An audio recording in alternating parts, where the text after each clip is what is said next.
Dans cette vidéo, on va voir comment incrémenter une variable. Alors, incrémenter une variable, c'est quand on veut rajouter 1, par exemple, à cette variable. Donc, par exemple, je crée une variable x qui vaut 1. Dans beaucoup de langages, on ferait x++ pour incrémenter cette variable, c'est-à-dire x est égal à 1 et on voudrait rajouter 1, et ça on va pouvoir utiliser ça dans les boucles, on va voir ça après, et on a besoin d'avoir parfois un compteur ou quelque chose comme ça, et à chaque fois qu'il se passe quelque chose, pour le faire simplement, au lieu d'écrire x égale à x plus 1, on ferait x++.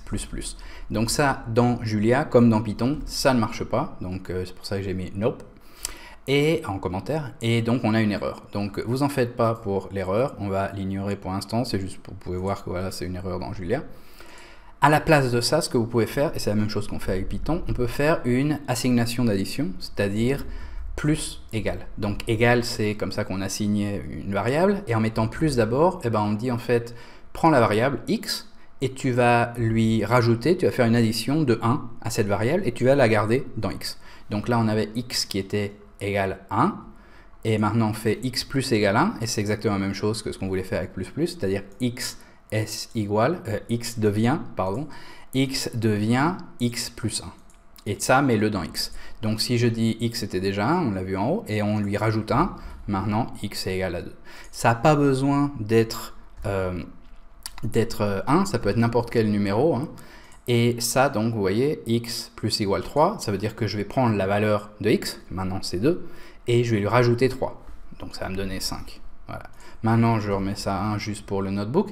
Je ne fais pas marcher cette cellule, donc comme je ne fais pas marcher cette cellule, ça n'a rien changé, hein. X est toujours égal à 5. Si je fais Shift Enter maintenant, x va devenir 6, mais je ne vais pas le faire parce que je n'ai pas envie de le faire, on n'est pas obligé de faire marcher les cellules. Donc là, x... on peut faire la même chose, pas seulement avec les additions, on peut faire ça avec tout ce qu'on a vu avant, c'est-à-dire ici je le fais avec multiplication, donc on a x étoile égale 5, et c'est la même chose que multiplier x par 5 et le mettre dans une variable qui s'appelle x. Je fais ça, donc ça me donne 25. Maintenant, on peut faire la même chose avec une division, avec la barre de division égale 2, c'est-à-dire prends la valeur de x, divise par 2 et garde-le dans x. Voilà, maintenant x est égal à 12,5. On peut faire la même chose avec une soustraction, et voilà, moins 2. Et encore, ça pourrait être n'importe quel chiffre ici, hein. On décide quel chiffre on veut faire, et voilà. Donc là c'était 2, donc ça a enlevé 2. Maintenant, x est égal à la valeur qu'il avait avant, 12,5, moins 2. Maintenant, on a 10,5. On peut faire la même chose avec le chapeau circonflexe, hein, avec les exposants, avec les puissances, comme on avait vu avant.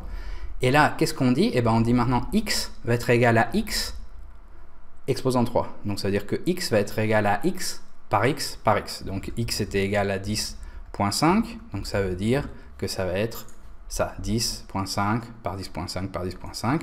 Je fais marcher ça, vous voyez, c'est le même numéro parce que c'est exactement la même chose qu'on a fait là. Oh, je voulais juste effacer. Donc voilà, on est prêt, on a fait tout ce qu'on devait voir avec l'incrémentation et les assignations par addition. On est prêt pour aller dans la prochaine vidéo.